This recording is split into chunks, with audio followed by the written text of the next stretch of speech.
There has been a lot of folks warning about things with trains recently. A lot of whistleblowers out there saying what they're doing is dangerous and is unsafe and is going to cause more and more problems, friends. We have two more trains that just derailed in the last day and a half. We had another train derail earlier in the week that may or may not be related, but we have serious concerns that are being voiced by safety experts about railroads out there, and these two big train derailments, we need to talk about them specifically, and also we're going to be talking about just how dangerous trains are getting because people are trying to save a few bucks. These companies are out there trying to save a few bucks, and it's costing lives in the end of it. And we need to talk about this. All right, friends, thanks so much for joining us. Welcome to the Poplar Report. I'm Steve Poplar. I'm an accountant by trade, and I am in the Grand Canyon. So I am right on the edge of the Grand Canyon, having an awesome time here, sitting out on a ledge, and all the tourists are way up there, but if you can see that. Anyway, let's talk about what's going on with the trains, because we have these derailments happening again and again. We keep getting the news of this, so we just had a major derailment in two separate states. We have a derailment and a tip over of a freight train outside Kansas City, Missouri. 12 to 20 cars of the 144 car train derailed. No fires, but two were injured, including the conductor and the engineer. The engine itself derailed, and that's what caused the train to come off the tracks. And like I said, depending on how you count on its side, some of those cars were kind of sort of on their side and sort of not on their side. So depending on how you count, 12 to 20 cars. We had no hazardous materials exposed on those cars, so not super serious, except for the fact that this is getting dangerous. And the clue is right there. 144 cars. We're talking about these trains getting so stinking long. Yeah, I know some people are like, the railroads are like, we can just slap another engine on there and it's all good. We don't have to have more people on there. And the safety issues are multiplied there. For one, you have engines, more engines connected up there, that you have the same number of employees, workers actually working those engines. And then you have the conductor and engineer need to actually do inspections of all the cars. They need to walk the entire length of their train, and they need to inspect all the cars. And it's just, when there's a lot more cars and there's less people checking them, there's more and more opportunity for mistakes to be made. And when we're talking about these trains going right past towns, right through cities, you can't have errors, you can't have mistakes. You have morons putting stuff on the tracks all the time.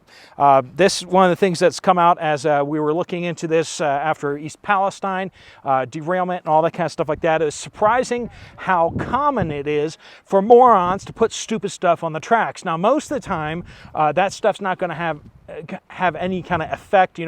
People throwing some coins out there, people throwing some garbage on the tracks just to see the train plow through it. They throw some plywood on the tracks. I am absolutely not advocating any of that in any way, shape, or form, but most of this is just garbage and stupid stuff. But some people actually are trying, whether for jokes or kicks or stupidity, they're trying to derail the train, or they're drunk or whatever. And so people are always constantly putting garbage on the tracks, and this is a regular occurrence. This is what these conductors are saying out there. And usually it's not a problem whatsoever. But when you have problems, when there's somebody on the tracks stuck with their vehicle and the train needs to come to a halt, you need all those brakes to work. Right? And the thing is, if you don't check every single car, and if you make a mistake and you don't get it right, you could have a bunch of the cars with their brakes not working. And that means it's going to take even longer for this thing to stop. And when you have 3-mile-long trains, that's a big problem. Okay, so we have one in Kansas City, Missouri. That was a Union Pacific train, and that happened just yesterday on Sunday morning. But Saturday, we had a train carrying propane near the New Mexico, Arizona border. That's I looked at whether we should just travel out there and go visit, but I don't want to cut my parents' vacation short to go cover a train wreck. But that is not too far from here, just a good bit east, right? Just stay on 40 and just keep on going until you get to the New Mexico-Arizona border. The Arizona Governor Katie Hobbs said, "I am deeply concerned about the train derailment along the Arizona-New Mexico border and monitoring the situation closely." This is a big deal because we had propane on the tank on the train, and that did catch fire. We're not talking about train cars that tipped over. We're talking about train cars that got stacked on top of each other. It was a much more serious wreck. This is from BNSF, and they had to end up evacuations for 2 miles around because of the propane cars. We have 35 cars, and a few of those were propane. Others had flammable stuff on it as well. They had to close the Interstate 40, for 50 miles. And even as of late Sunday, we're looking at one of the, so basically the eastbound traffic on I-40 still closed. I think that they're diverting the traffic eastbound onto part of the westbound. So I think they're doing one lane both ways. I could be wrong on that, but the westbound part of the road has been reopened, but the eastbound part of the road not reopened. It's still closed. So that's continuing as a threat to the folks out there. We also had another train derailment in West Texas on Tuesday.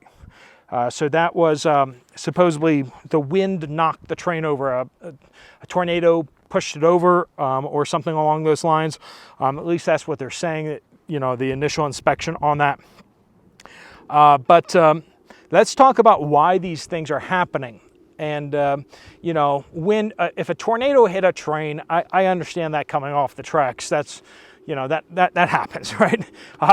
Most things get moved when you hit them with the tornado. So, but we need to talk about the fact that we have 28% less railroad employees than we did in 2011. Between 2011 and 2021, 28% less railroad employees.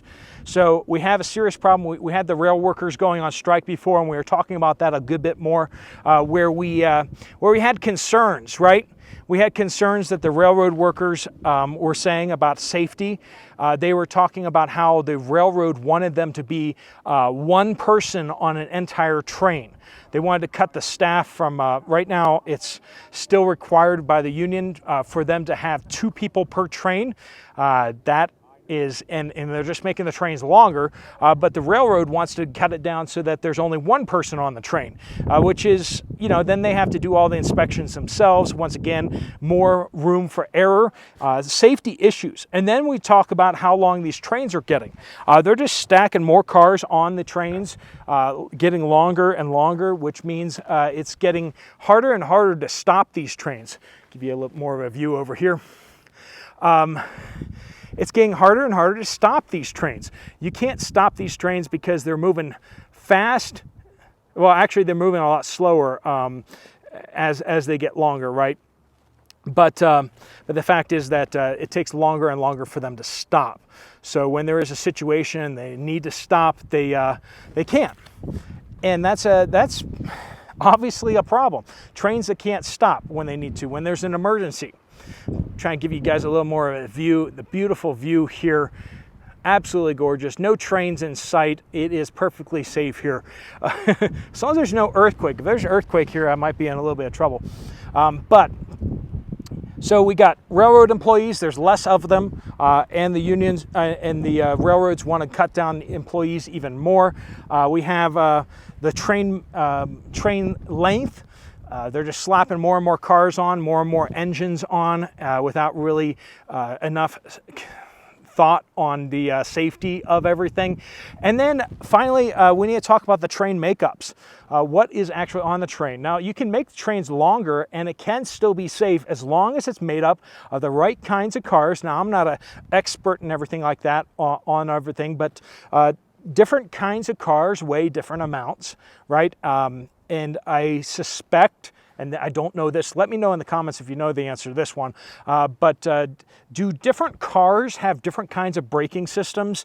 Like, are some cars better at braking than other kinds of cars? That's a question I don't know the answer to. But the experts are saying about if the trains are made up properly, if the cars are in the right place in the train, and if you have the right kinds of cars in the train, that can make it a lot safer, even if you do make the trains longer. But the problem is that takes time, that takes money, and a lot of these railroads are not taking that super seriously because it's super safe. And so because it's super safe, they just feel like they can kind of get away with not doing these costly things to make things safer. But then we have these major incidents like what happened in East Palestine, when you have major evacuations of entire areas and certain areas being poisoned for potentially generations with chemicals. When it comes to certain chemicals and everything like that, this is a really serious problem. Now, propane burning off is an immediate threat for safety. You don't want to be on the train tracks and get hit by a train that is carrying propane and for it to ignite, and that's going to make your day really bad. Now, if you're downwind of that and propane is burning, that's not so bad, but of course you're going to ask the question of, as that propane is burning, is it going to set fire? Is it going to burn substances, parts of those cars that could be putting off more toxic smoke? So the propane itself, probably not dangerous with the smoke, but as it burns, is it lighting the wood railroad ties on fire? Because those old railroad ties have a lot of chemicals, a lot of nasty arsenic and all that kind of stuff in there to pressure treat them, right? You're not even allowed to buy those things because there's so much nasty stuff in there. And then, you're essentially burning it, right? So you got that, and you got some boxcars that still have wood on them. You still have other components and everything like that could be burning, that could be causing toxic smoke to be released. So we have all that kind of stuff. So train makeups, train lengths, and also the cutting of employees. It's just what we see across the board out there. We see companies not taking safety seriously. They say they are. They say safety is our number one priority, but they're lying. That's not true. It's about profits. It always is about profits. If it was number one, if an airline said, safety is our number one priority, they wouldn't actually fly any planes because it'd be safer that way, right? Obviously, they want to make money, and that's why they do what they can to make things safer, hopefully. Safety might be a number two priority, but some of these companies, diversity is becoming the number two priority. So, and some companies, it's the number one priority. And so we're seeing out there that we're seeing safety getting pushed down and down and down. And it takes until you have a major disaster for people to wake up and start putting safety at the top of the list again. And that's just one of the things that we see. It's human nature, I get it. Train derailments, things got tightened up a little bit after the East Palestine disaster, but we have problems again because it's been a while since we've had a disaster, and the government stepped in and saved everyone, bailed everybody out. There were no consequences for the railroads. That's the big thing. When you have a disaster and there's no consequences for anybody, then why not just continue taking risks, right? They slapped a whole bunch of cars together filled with nasty chemicals, and when it wrecked, the U.S. federal government stepped in and said, we'll bail everybody out and we'll take all the consequences upon the taxpayers, and we'll just borrow more money from the air, and that's what we're going to do about it. Friends, we got one messed up country here, and I know you know that, but I just want to point out once again that we need to be holding these companies accountable. We need to be holding ourselves accountable. If you're in a position of authority, wherever you are in a company, you need to be speaking up for accountability. And I know that's not the most popular thing to do, talking about integrity and safety and responsibility.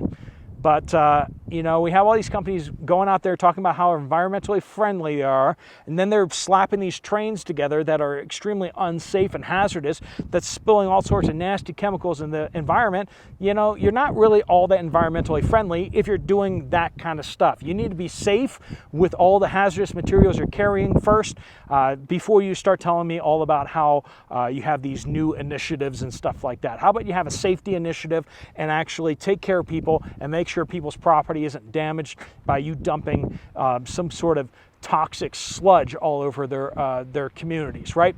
All right, friends, thanks so much for joining us. If you want to check out another video from this channel, there's one right up here. I'll see you over there, or I'll see you guys later. Steve Poplar of the Poplar Report, out.